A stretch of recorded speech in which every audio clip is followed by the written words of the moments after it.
காவேரி அம்மாவை கவனிச்சு முடிச்சுட்டு அங்கேருந்து கிளம்பி வெளியே போகும்போது கரெக்டாக விஜயுமே ஆட்டோக்காக நின்றுக்கிட்டு இருக்க காவேரி கிட்ட நான் காரை எடுத்துகிட்டு வரட்டுமான்னு கேட்க. ஆனால் காவேரி இன்னும் 5 நிமிஷத்தில் ஆட்டோ வந்துடும்னு சொல்லிட்டு ஆமாம் நார்மலாக விஜய் கிட்ட பேசிக்கிட்டு இருக்கும்போது அம்மாவுக்கு உடம்பு சரியில்லை, ஒரு டீச்சருன்ற முறையில் நான் அவளை கவனிச்சுக்கிட்டுன்னு சொல்லிட்டு காவேரி சொல்லும்போது அதுக்கு விஜயும் உங்கள் கிளாஸில் அவ்வளோ ஸ்டூடெண்ட்ஸ் இருக்காங்க, எல்லாருக்குமே உடம்பு சரியில்லைன்னா நீங்கள் இப்படி தான் வீட்டுக்கு போயிட்டு அந்த குழந்தைய கவனிச்சுப்பீங்களான்னு கேட்க.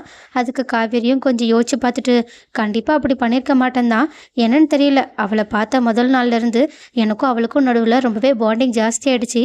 இந்த முன்ஜென்ம பந்தம்லாம் சொல்லுவாங்கல்ல, ஒருவேளை அப்படி ஏதாவது பந்தம் இருக்கும்னு நினைக்கிறேன். ஏன்னா எனக்கு அவளை விட்டுட்டு பிரிஞ்சு போக மனசே கிடையாது தெரியுமா. இப்போ கூட அவளை விட்டுட்டு போக மனசே இல்லாமல் தான் வந்திருக்கேன். அவள் எங்களோட வீட்டுக்கு வரும்போதும் அவளை அப்படியே என் கூடயே வச்சுக்கணும் தான் தோணியிருக்கு. ஒருவேளை நான் அம்மாவை தத்தெடுத்துக்கிறேன்னு சொல்லி சொன்னால் நீங்கள் அதுக்கு சம்மதம் தெரிவிப்பீங்களான்ட்டு அப்படியே பேச்சு வளர்க்கல, கொஞ்சம் சீரியஸாகவே இதை பற்றி கேட்குறாங்க. அப்போ அதுக்கு விஜயும் அம்மு தான் என்னோட உலகமே, அவள் இல்லாமல் நான் என்ன பண்ணுவேன்னு கேட்க. அதுக்கு காவேரியும் அதான் நீங்கள் இப்போ உங்களுக்கு ஒரு பொண்ணை பிடிச்சிருக்குன்னு சொல்கிறீங்கல்ல, அந்த பொண்ணை கல்யாணம் பண்ணிக்கிட்டு நீங்கள் சந்தோஷமாக இருங்க, ஆனால் அம்முவை மட்டும் என்கிட்ட கொடுத்துருங்களேன்னு கேட்க. இதை கேட்டுட்டு விஜய்க்கும் மனசுக்குள்ள ரொம்பவே கஷ்டமாக இருக்குது. அதனால் அவங்க இதை பற்றி இதுக்கப்புறமா பேச வேண்டாம், அவங்களோட ஆட்டோ வந்துருச்சுன்னு சொல்லிட்டு காவேரி அங்கேருந்து அனுப்பி விட்டுறாங்க. காவேரியும் கொஞ்சம் கஷ்டத்தோடு தான் வீட்டுக்கு போகிறாங்க. ஆனால் அங்கே போனதுக்கப்புறமா சாரதா காவேரிக்கு தோசைலாம் சுட்டு கொடுத்துட்டு அவங்களுக்கு டிஃபன்லாம் பேக் பண்ணி கொடுத்துக்கிட்டு இருக்காங்க. அதை பார்த்துட்டு காவேரியும் உன்னால் நேற்று எல்லாருக்கும் எவ்வளோ கஷ்டம் தெரியுமா, பாவம் அப்பா இல்லாமல் குழந்தை ஏங்கி போயிட்டான்னு பேசிக்கிட்டு இருக்கா.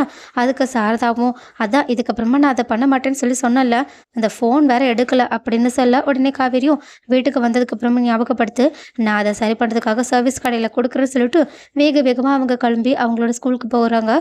அதுக்கப்புறமா அங்கே குழந்தைங்களெல்லாம் விளையாட வச்சுக்கிட்டு இருக்கும்போது அங்கே வந்து டீச்சர்ஸ் ஒருத்தவங்க நாளைக்கு மதர்ஸ் டே காம்படிஷனுக்காக உங்கள் கிளாஸில் கலந்துக்கிற குழந்தைங்களோட லிஸ்ட் எல்லாமே இங்கே இருக்குது, இதெல்லாம் கரெக்டாக இருக்கான்னு செக் பண்ணி கொடுங்கன்னு சொல்ல. அதில் காவேரியோட பேர் மட்டும் இல்லாததை பார்த்துட்டு காவேரியும் இதனால தான் குழந்தை ஒரு வேளை வருத்தப்பட்டிருப்பாளான்னு சொல்லிட்டு அதில் அம்மான்ற ஸ்தானத்தில் தன்னோட பேரை எழுதி முடிச்சுட்டு இந்த விஷயத்தை பற்றி பிரின்சிபல் மேடம் கிட்டேயும் இந்த மாதிரி எல்லாருமே கலந்துக்கிறாங்க, பாவம் காவேரி மட்டும் ஏக்கத்தோடு இருப்பாள்ல, அதனால தான் நான் அவள் கூட சேர்ந்து கலந்துக்கலாமான்னு உங்ககிட்ட கேட்கறதுக்காக வந்தேன்னு கேட்க.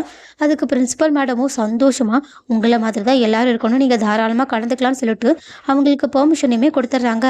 அதுக்கப்புறமா இந்த சந்தோஷமான விஷயத்த அவங்க காவேரி கிட்ட சொல்லலான்றதுக்காக தான் வீட்டுக்கு போகிறாங்க. அதே சமயத்தில் காவேரியை நாளைக்கு கிளாஸ்க்கு வர சொல்லி சொன்னா. ஆனால் விஜயும் நாளைக்கு வேண்டான்னு சொல்லிட்டு அந்த மதர்ஸ் டே காம்படிஷனை பற்றி யோசிச்சு பார்த்துட்டு பேச.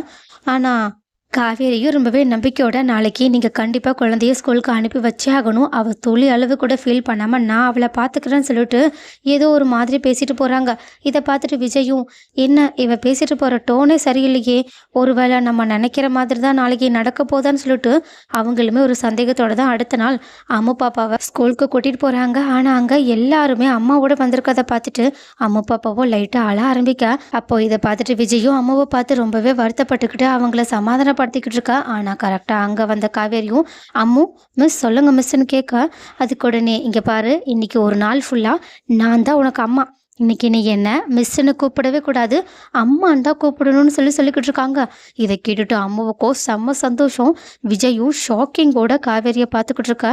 காவேரியோ இன்னைக்கு ஒரு நாள் அம்மு என்னோட குழந்தை, நான் அவளுக்கு அம்மா, நீங்கள் எந்த கவலையும் இல்லாமல் கிளம்பி போங்க, நான் அவளை பார்த்துக்கிறேன்னு சொல்லிட்டு அவங்க கையிலேருந்து அம்முவை வாங்குறாங்க. இதை பார்த்துட்டு விஜய்க்கு ஆனந்த கண்ணீரே வருதுன்னா பார்த்துக்கோங்களேன். ஸோ கைஸ், இந்த ஒரு நாள்லையாவது 2 பேரும் அம்மா குழந்தைங்களா இருக்காங்களேன்னு சொல்லிட்டு விஜய்க்கு சந்தோஷமா இருந்தாலும் அதை விட அதிகமாக இப்போ காவேரி தான் செம்ம சந்தோஷத்தோடு இருக்க போகிறாங்க.